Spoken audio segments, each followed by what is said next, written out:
Welcome to The Healthy Advisor, a podcast from WealthManagement.com focused on advisors' personal well-being and healing. I'm Diana Britton, managing editor of WealthManagement.com, and in this podcast we explore some of the struggles and personal development issues facing advisors and financial services professionals, and how to get to a place of healing for mind, body, and spirit.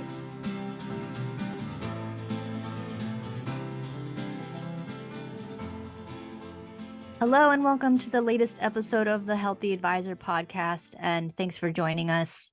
As you may know, this is the podcast focused on financial advisor health and well-being, and today's guest definitely counts on that score. While he's not an actual advisor, he is in the industry and knows the wealth management space up, down, and sideways. I'm actually quite close to him. He's one of my colleagues here at WealthManagement.com. His name is Davis Janowski. He's our senior technology editor here at Wealth Management.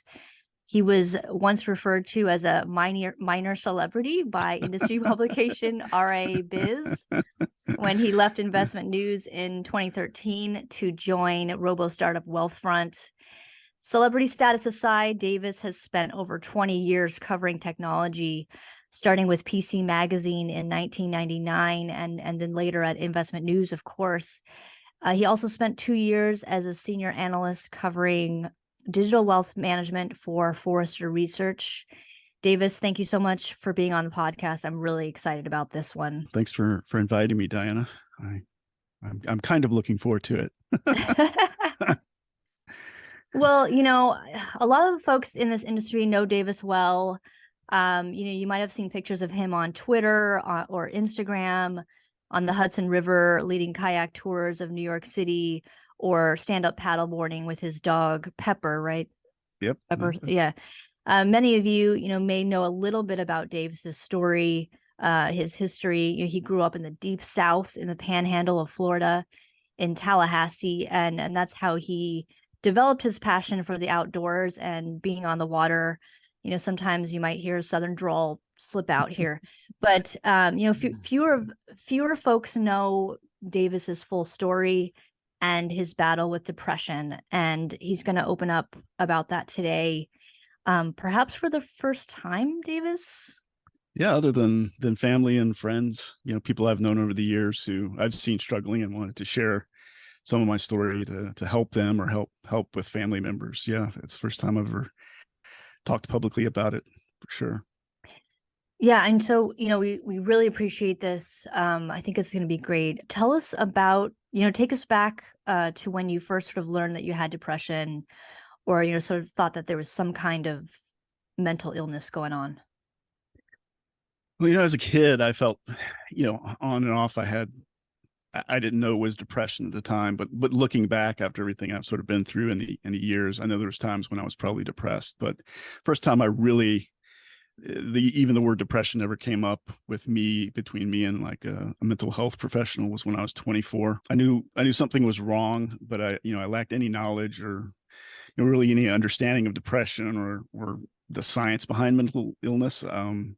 This was 1993. And like you said, I'm from the deep South, and there's still, such a stigma to anything related to mental illness. I didn't really believe I had a mental illness until about a year later. And so there was sort of a lot that went on in that first year, both me not really coming to grips with it or understanding it. But it was a year later that I tried to take my own life. So take us back to that time, Davis. I know you were living in Syracuse, and what do you think sort of led to the depression kind of deepening during that time? Well, it was the year before I actually tried to take my life, and it's a pretty long story. So bear with me. And this is one of the things about depression and really any diagnosis of mental illness. There's not generally sort of there can be a quick depression just reading off a list of symptoms for depression, but lots of the other mental illnesses in addition to it, it's even more difficult to diagnose. And if someone without, a clear history of it or family history is probably reluctant to admit to themselves that they have something that is seemingly that serious. And so I had moved from sunny Florida, where I'd been born and raised, to upstate New York, to Syracuse, with a girlfriend, and I was 22 at the time, and it was both an exciting time and also a sort of real adjustment. Everything was different there, from the weather and the climate. It was also the Rust Belt, and the economy was just in a shambles there. It was a recession. Recovery, when we had one a couple of years later, it was even called a jobless recovery.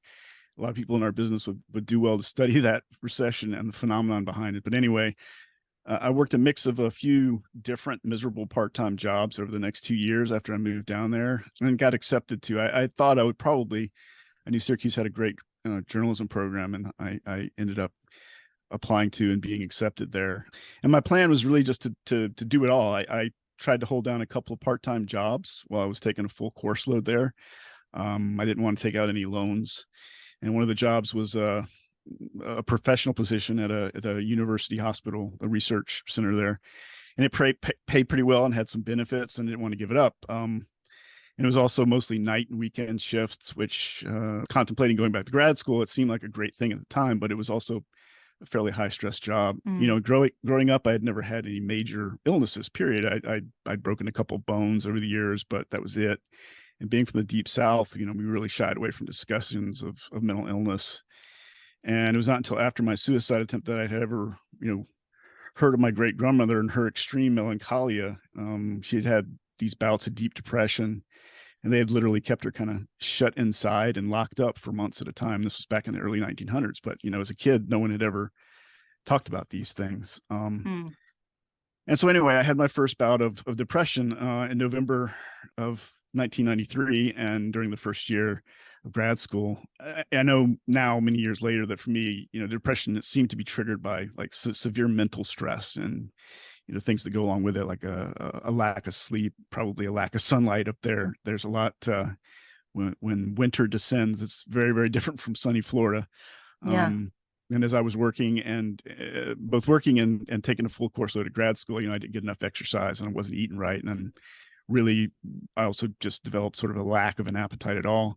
And as the symptoms got worse, the worst one for me, and when I've had bouts, none of them as bad as these, but when I've had them since, inability to concentrate is, and not being able to sleep is really the worst thing. And back then, my girlfriend, who was living with me at the time, she urged me to go to the University Health Center. And I was reluctant, but I did, and I saw a psychologist there, and it was the first time I'd ever spoken to one in my life.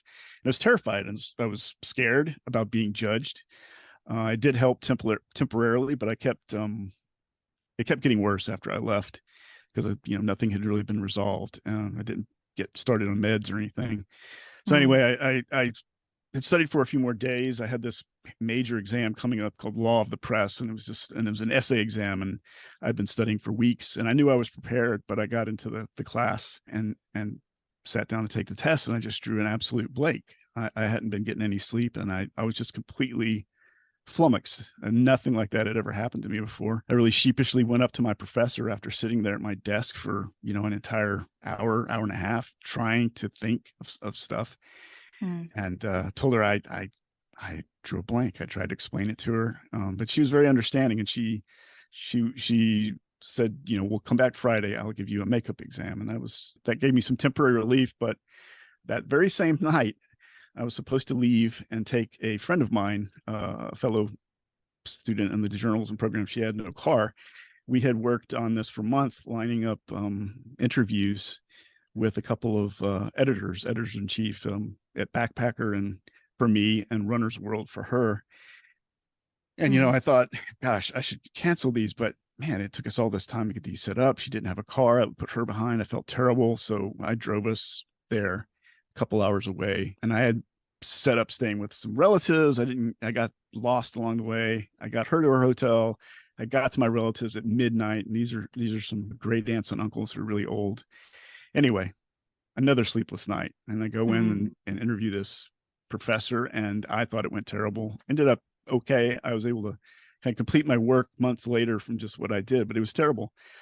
I ended up just even worse. And I went back a couple of days later, talked to that psychologist at the health center again, and she they have sort of a script that they go through when, looking at depression. And I only realized this later, but one of the questions is, you thought about hurting yourself, or are you feeling suicidal? And I responded, yes. And that sort of changed my life dramatically. At that point, she said, well, it's out of my hands. I have to take you to a hospital. And again, everything I just said, that, I'd never been in a hospital for anything other than have a cast put on. And here they were driving me to a psychiatric emergency room, and the doors were locked. There were several people that I'm pretty sure now, with my better understanding of the mental illnesses, that were homeless and schizophrenic and brought in. And, I just felt like I was completely I didn't belong there. Yeah, sure. And I guess another half hour or so later, a psychiatrist came in. He was the emergency room attending, and he took a look at me and talked to me, went through the typical questions one asks about depression, and said, oh, you're depressed. I'm writing you a script. You need to stay here overnight, but we'll probably let you go home tomorrow if there's someone that can come pick you up, and you should get, some therapy, and okay, see ya. And that was very traumatic for me too. This idea that now I'm mentally ill. Had to call my then girlfriend, who was out of town, and she and another friend came and picked me up the next morning. It was there was a lot from there. My father ended up flying into town. He had no real understanding of any of this, didn't know how to help me. My HMO sent me to see a clinical social worker a few times. And really, at that point, it was just boiled down to stress, and if I could just get some relief. So I took some time off from my jobs. And anyway, I contemplated leaving on a medical leave of absence, but I, despite getting the paperwork filled out, I ended up tearing it up. My dad went nuts. He ended up flying back home. I limped along. I made it through that semester. I even went home to Florida during the intervening summer and had an internship, and was back in the sunshine, and things got a little better. Then I went back to school in the fall, and everything came back again. The depression recurred, and this time it just felt so hopeless that I ended up trying to take my life, because I really felt like that no one could help me. I wasn't seeing an actual therapist. I was not on meds any longer at that point, and everything just seemed hopeless. And that's really what led me up to it. Yeah. And what saved you that day from taking your own life? How did you come back from that? And I apologize, because this will be hard for some people to hear. But I think it's better for some people to hear it, especially if they have loved ones suffering from this, to see where it can go. But, I'd had a series of bad days, and this is again in the November of the next year. I'm moved back. My then girlfriend had graduated from law school and was off looking for a job, and I think it was Chicago she'd moved to. And I was there by myself in a basement apartment in Syracuse, and it's already a couple inches of snow on the ground on my one window looking out into the back. And it was the same things. I wasn't working then, but I had all these loans. The depression came back. It got really, really bad. I exhibited some really strange behavior, and that sort of the worst aspect of depression for me is this sense of hopelessness that you just can't get away from. And you talk to people, and you might feel a few moments of relief, but it just comes surging back. And so I really wanted something that made me feel calm and happy. And, I'd spent a lot of time up in the Adirondacks, which is a couple hours away. And so I threw, like an idiot madman, I had my car right back up to my front door of my apartment. I threw all my camping gear in. I drove a couple hours to the Adirondacks thinking that was going to make me feel better. It did not, which, I've come to know that nothing will make you feel better when you're at that point. I made it back. I thought about wrapping my car around some telephone poles and light poles and stuff. I even tried calling, and this is before the age of cell phones. So I had found a telephone along the way, and got out and a payphone, called several friends and my parents, and no one picked up. But I ended up coming back, and that night was terrible. And I spoke briefly to my parents, and it made me feel better for a little bit, but I got no sleep that night. And I got up the next morning and faced it all again. And then I decided to kill myself. So I sat down on my kitchen floor I had thought about wrapping my car around something, but I thought, and this is just sort of how difficult it is to think clearly. I thought, well, what if I end up just paralyzed? Everybody's going to have to take care of me, and it's just going to be even worse. So what can I do? What can I do? What can I do? So I picked up a kitchen knife. I sat down on the floor of my kitchen and I cut my wrists. And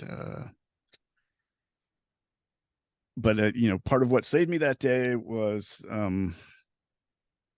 well, there were a few things. First was sort of my own inability at that point to think rationally. Being otherwise healthy, I realized the blood from the cuts eventually kind of coagulated. I had not, thought about getting in the shower or the bathtub because, again, I wasn't thinking rationally. But I'd managed to cut through 13 tendons and nerves on both my arms when I did it. And a lot of blood came.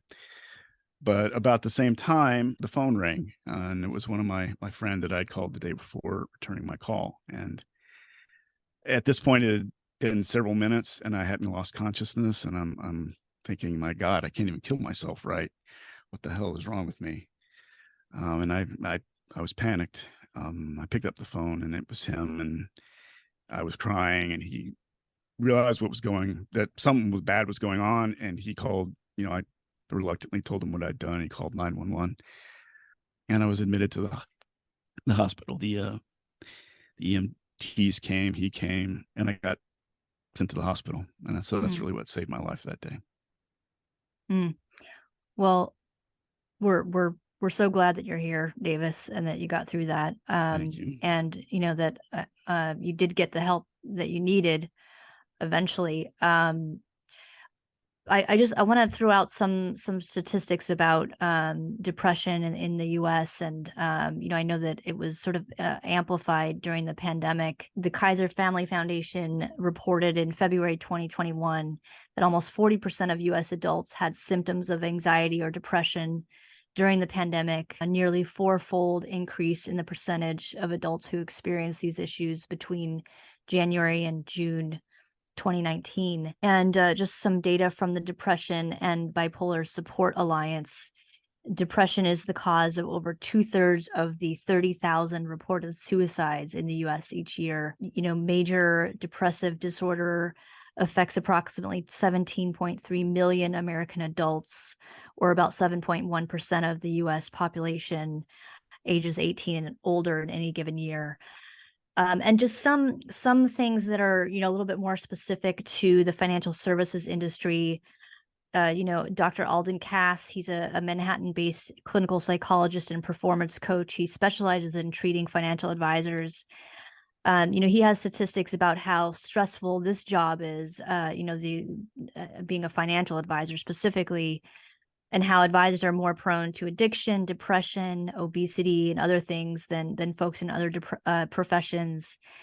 And I was looking at a 2013 analysis by efinancialcareers.com, and they found that psychologists reported an increase in the number of financial sector workers coming to them with depression, ranging from mild to clinical depression, which could potentially lead to thoughts of suicide.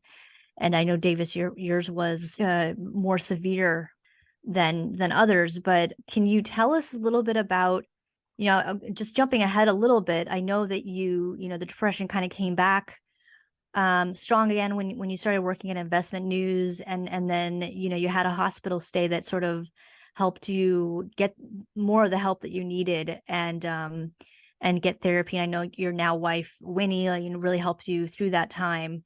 But take us back then and sort of what did you sort of realize about, depression and anxiety, during that hospital stay? Well, I should back up just a little bit and kind of explain what led immediately up to it. Yeah. Jim Pavia, who's now over at CNBC, he was the editor-in-chief of Investment News back then, and he had recruited me away from PC Magazine, where I'd been for about 8 years.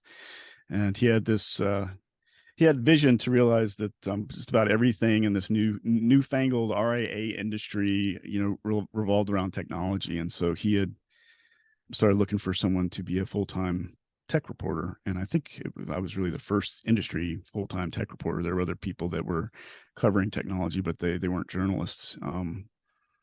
And so anyway, I agreed. I came over, and really the first 2 years for me were insane. I had told Jim at the time he was interviewing me that, I had no background in financial services. And he said, that's okay. We'll teach you that. And Mhm. he, taught me a great deal. And there were other editors there that were helpful. And certainly a lot of people in the industry gave me their time to learn. But I was having to produce stories and travel a lot. And it was just a very, very, very stressful time. And it was the first time that kind of reached the levels of stress I had back more than a decade before. And I had, some therapy between then, and I'd been on and off drugs that whole time, mostly on drugs, various SSRIs, which are the sort of typical ways that depression is treated. But at that point, I was really just seeing someone for med checks and to get a prescription. And at that point, I was of the impression, and there were still a lot of doctors that really thought depression was more a biological illness. No one Mhm. really, even today, really understands all the mechanisms around it, but they know it's, a lack of enough SSRI, which are called either serotonin reuptake inhibitors or dopaminergic reuptake inhibitors in the synaptic gaps between the neurons in your brain. That's awful lot of information, but basically they know people that don't have enough of those things in their brain at a given time are likely to develop depression. And Mhm. it got bad, and I was back to feeling extreme hopelessness and was unable to sleep and started to feel suicidal again. And I can't say enough about the support that Jim Pavia provided me and my family. He had tragedy in his life. I think that was part of it, other than just being very loyal and someone who, as a manager, really put his employees, the ones that worked hard and were doing what they were supposed to be doing, he would go to the moon for you. And so when I Yeah. ended up telling him I how bad I was, and he could see it changes in my behavior, he agreed that he'd help me get a medical leave of absence, which was something that was provided there at Crane, which is the company that owned Investment News. And he was there. He was there for me. He was there for my wife and my family. He constantly checked on me. I got my leave. I got checked into Tisch, which is the NYU's inpatient psychiatric facility. And I Mhm. was there for weeks. And the problem for me at this point was that none of the drugs, they tried switching me to a couple of different drugs and even combinations of drugs, and nothing was working. So the treatment of last resort is what's called electroconvulsive therapy, ECT.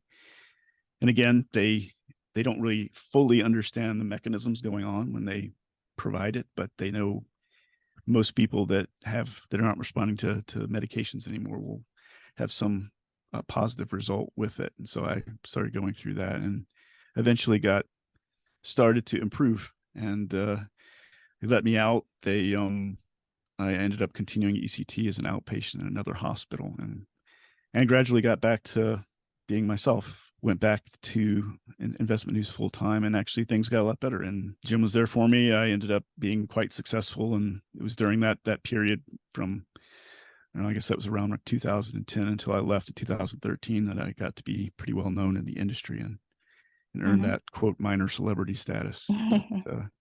But it was really a combination of therapy, and I got a new therapist. It's the same therapist that I see today. Um, and eventually started on a drug that seems to, well, I haven't had a recurring serious bout of clinical depression since. There have been some ups and downs, but nothing like that. Yeah. I mean, I want to talk a little bit about kayaking and stand-up paddleboarding. And I know that that's helped you just improve the quality of your life overall, uh so tell us about how that came into your life and helped with the depression. Well, really, like I said, I was born and raised in Florida, and my dad had me out on the water from the time I was little. My first my first canoeing trip, first canoeing and whitewater trip was on a little Tennessee river while he was in grad school up in Knoxville, Tennessee, and he wanted to paddle this stretch of whitewater on the Little Tennessee before the TVA, the Tennessee Valley Authority, turned on the dam that they had built. So I was 6, threw me in a canoe with him, and that was my first, introduction to paddling. And we eventually went back to Florida after he finished, and I paddled every heavy river in the Panhandle of North Florida, which is known as the Redneck Riviera. I've been on the water my whole life too, in power boats as well. I've been a scuba diver for 30 years and a spear fisherman. And before I left Florida, followed my girlfriend who was starting law school, I spent basically every weekend on the water doing something. And so when I got up to Syracuse, I switched to the mountains, and then when I years later ended up in New York, I really realized it was not necessarily a great place for me from that standpoint. And I thought, where can I get on the water? And I met these old guys in the one boathouse, which is a real ramshackle place back then, down on Pier 26 in Lower Manhattan, and it's called the Downtown Boathouse. And these old guys exposed me to kayaking. And as a young journalist, I couldn't afford a hard hold kayak, but one of them at that boathouse had literally written a book on what's called folding sea kayaks, and they're basically come in a bag, and you unfold it and you put it together and you take it out and you come home and you take it apart, put it in the bag, and store it back in your closet. So I got my first of those and proceeded to kayak for the next decade, really more or less on my own. I joined a couple of volunteer groups as a guide, and basically got to know all the waters in every direction here in New York, and got to know some folks at my local. Happens to be a boat house just a few blocks from me called Manhattan Kayak Company, and I got to know them. They got to know my level of understanding of the river and the currents and all that, and they asked me to be a guide. So last few years I have done that, and it really just provides the balance to my life. It really replicates kind of what I got from childhood when I would go outdoors, and it's just, wide open spaces and kind of the ability to let your mind go. Can also be pretty exciting when the weather is challenging, which I actually enjoy. Kind of physical stress has never been a thing for me in terms of the depression, but it's exciting, and that provides all of it in spades. I also love teaching people the history of the area. I've gotten to know that over the last 20 years too. People forget that New York is one of the great port cities of the world. The whole West Side was once full of piers and ships of every description, from sailing ships to steamships to then modern liners and freighters, et cetera. And most of that is all gone now, and kind of looks very different. And we've built this beautiful park along the West Side. Then it's now an interesting place to go and then point out what used to be there. And so I take a lot of joy from doing that. And so it's what I do on weekends, kind of a second life on weekends, a second profession. Yeah, I just think it's awesome. I mean, every week Davis is sharing with our team just the journeys that he goes on, and the places that he sees, and he'll go out in very cold temperatures, even during the winter in New York can get pretty cold, but he braves it because it's just something you love, and I think it's great. What is it about being out on the water that connects with you? I don't know. It's something carried on from my childhood, I think.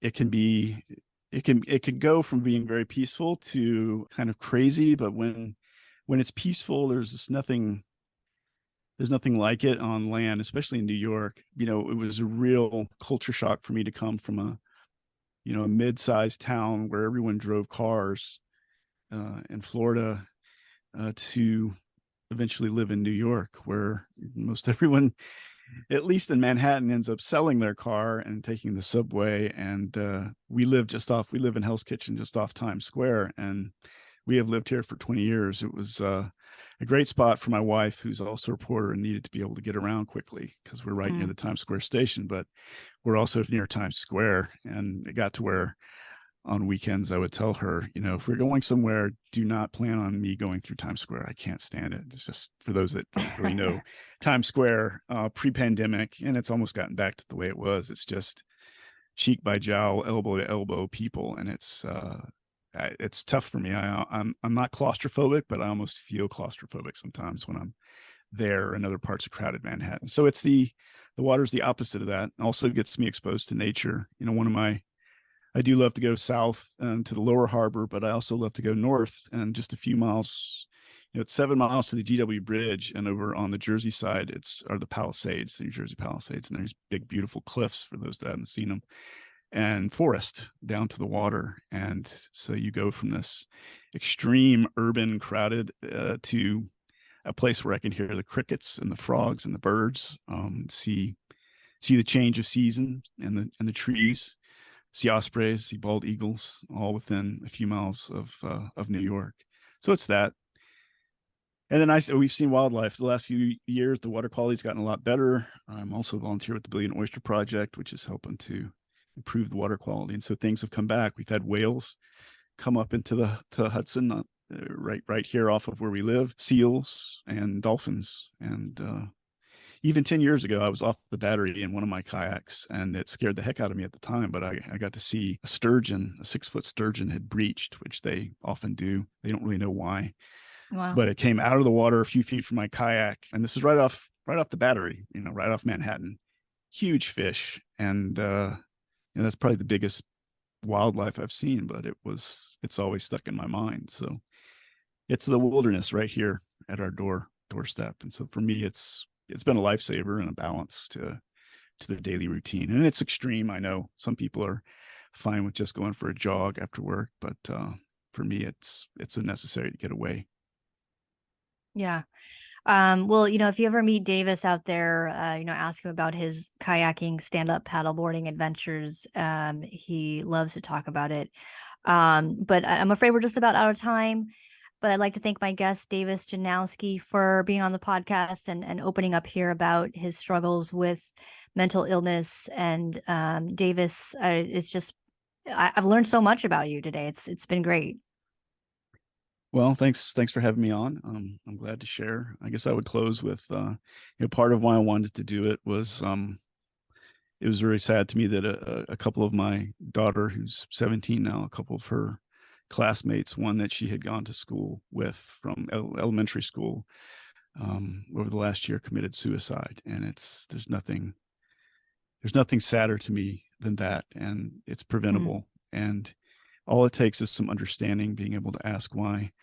And especially in teenagers, they have their whole life in front of them. And the American Foundation for Suicide Prevention has some great resources on its website for how to talk to teens and for how teens can talk to one another, because oftentimes they're going to open up to other teens before they'll open up to their parents. But some great resources there. The CDC has some great resources on how to recognize depression, how to find help if you need it, and for teens to, they've changed a lot with social media and everything that's happened with the pandemic. So there's some resources now that are very helpful to parents, teachers, friends, to recognize signs and symptoms in others, how to get them help.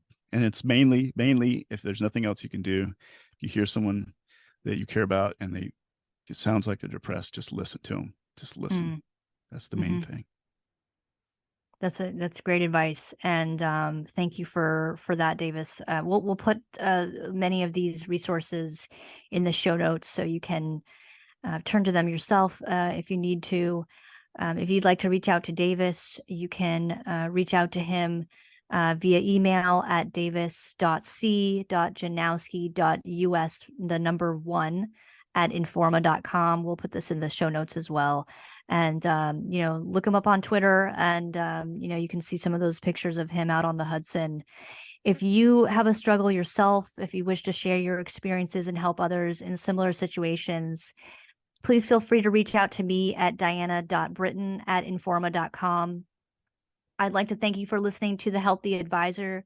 If you've not subscribed to the podcast yet, please click the subscribe now button below.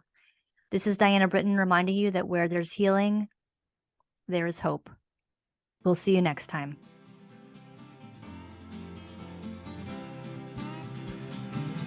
Thank you for listening to The Healthy Advisor, a podcast focused on advisors' personal well-being and healing. Click the subscribe button below to be notified when new episodes become available. The information covered and posted represents the views and opinions of the guest and does not necessarily represent the views or opinions of WealthManagement.com. The content has been made available for informational and educational purposes only. The content is not intended to be a substitute for professional advice. Always seek the advice of your healthcare provider with any questions you may have regarding your particular situation.